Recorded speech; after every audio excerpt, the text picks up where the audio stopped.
feel like you gotta, look over everybody's shoulder. You can wait until they dissipate a little bit to check things out. This space here has been a long time coming. In fact, I've been politicking for a similar space at Laney College for about 3 years, which roughly about 4 or 5 months ago finally got funded. So I began building it there. But luckily, Mr. Bremner here, who's in charge of the SUDA Sustainable Urban Design Academy here at Castlemont, liked my ideas and liked this general concept, and so he was a lot quicker to jump. So I'm not going to be doing much jumping right now, though. But it's taken a lot of time to get this space together. I've spent many nights myself up till 3 or 4 in the morning figuring out stuff to order. How many hammers do we need? What kind of screwdrivers are we going to get? How many screws are we buying? All of that kind of small stuff, but also the whole infrastructure side of this.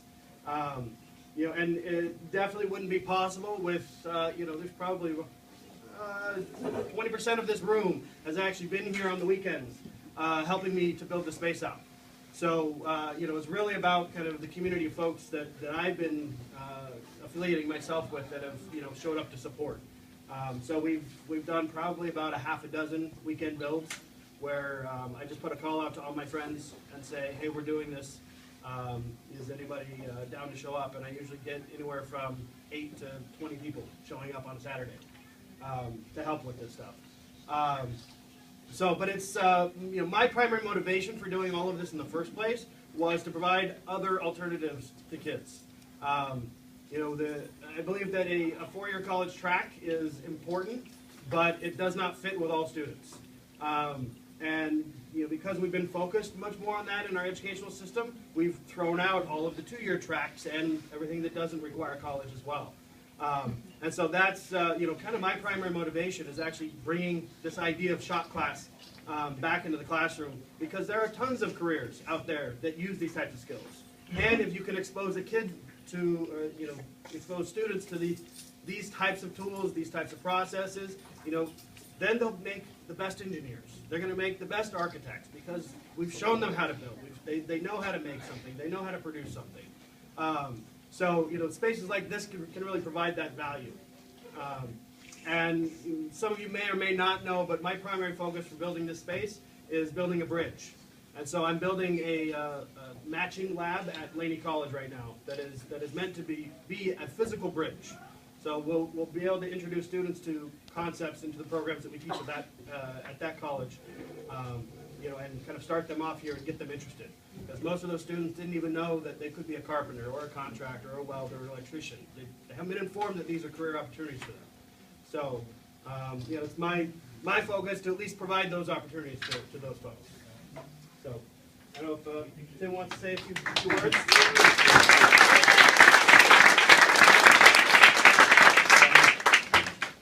So, just a few words. Without Danny, this space would not exist. Straight up.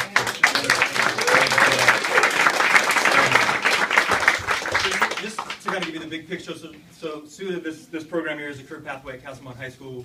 We do have other projects. The FAB Lab is one of them. We do energy auditing work. We do this whole space out here is going to be an acre urban produce farm. Alicia right back there is our farm manager.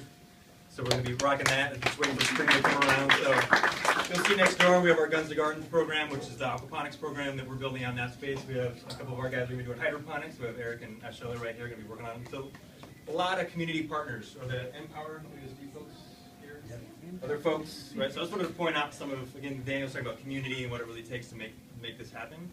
And that's really what it takes to make all of what SUDA's about is our partnerships with folks in the community. So with that said, I'm not going to say much more. I do want to point out Ronnie, Sandra's over here, or other students that are probably hiding at this point, I'm sure. But just wanted Ronnie to say a few words about what SUDA means to her, kind of what she's been doing. Because I put her on the spot for pretty much everything I possibly can. Because she rocks it and she does a really good job, and she's really who should be in the forefront of all this work in the first place. So, I don't know. Well, what SUDA means to me is just like, it was another addition to my life. To be able to come to school every day and not just have to worry about my grades or what am I going to do in life, to come to this place and just to feel like I family to go to. I always thought Suda was my family. I've been in Suda for 4 years, all 4 years of high school. I'm a senior. I'm going to graduate. And so just to have this outlet to go to and to speak about just made me feel like I can do anything. And I love going outside. I love the environment. I love camping. I love everything that Bremner has introduced me to. It's something I can spread to everyone and to bring back to my community what I've learned. And I really love it.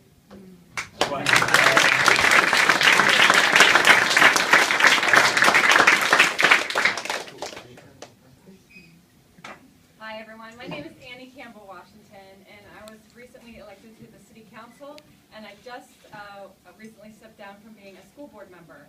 So really today I wanted to come here and say thank you to both Danny and to Tim for making this a reality. Like you said, this wouldn't exist without Danny Beasley. And all of you, the people who came and volunteered with Danny on the weekends, I just want to say thank you on behalf of the City of Oakland, on behalf of Oakland Unified School District. Thank you for making this a reality. I think the fact that you filled this room today really shows the excitement and the enthusiasm that we have here in Oakland for our young people and your future, for the makers movement, for advanced manufacturing, for really coming together and creating opportunities for young people that speak to where they are and what they want to do with their futures. So thank you for making this a reality. I know that, Danny, you are such a force, and you make things happen. Danny and I would get together every couple of months, and I could just hear through him what was happening here and the excitement that's building. So thank you for this. Thank you for what you're doing at Laney. And I just brought a proclamation for you to say thank you on behalf of the city.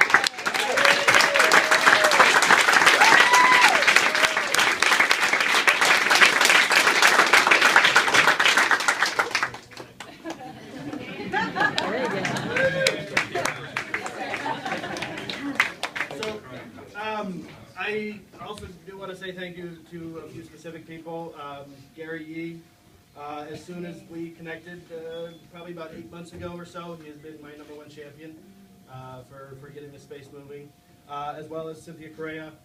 Without her going to bat for me at Laney, I wouldn't have gotten this far and I wouldn't be here at Castlemont. And then of course, everyone else who has shown up and supported us and supported the process. So. We're just getting started. This is space #1. Laney is space #2, and I'm actively petitioning to get 3, 4, and 5.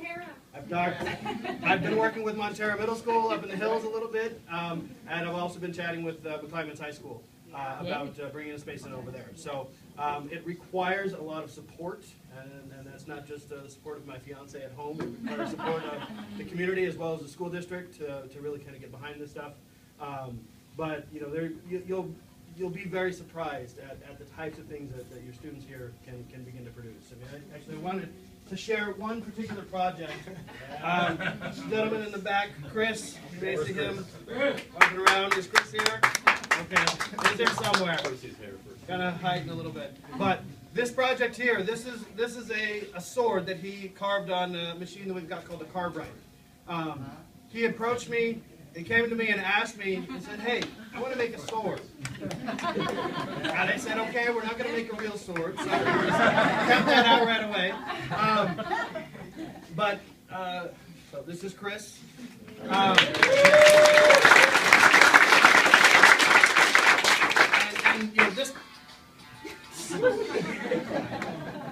The process of actually making this actually gives me a really good story to share with other folks out in the world.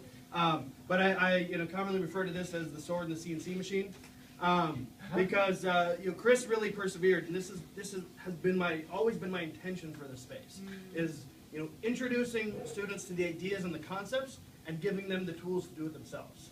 And so he asked me if I could help him make a sword, and I said, sure, we can make one. We can maybe go get a piece of plywood, we can draw a sword out on it, get the jigsaw and cut it out, and we'll call it a sword. Or we can go the harder route, which is, here's this other machine, the carve-right, which will allow you to create something that you're going to be very proud of. And over probably a course of 8 hours or so, he was banging his head against the table, trying to get the software to work. Trying to understand that. I told him that what he was trying to do is something that I've never done before. And so it's actually a double-sided carve where you actually flip the board over and run it through again. And I said, I'd never done that before. And then, you know, I introduced him to the idea of how to solve that problem. It says, if it were me, I'd go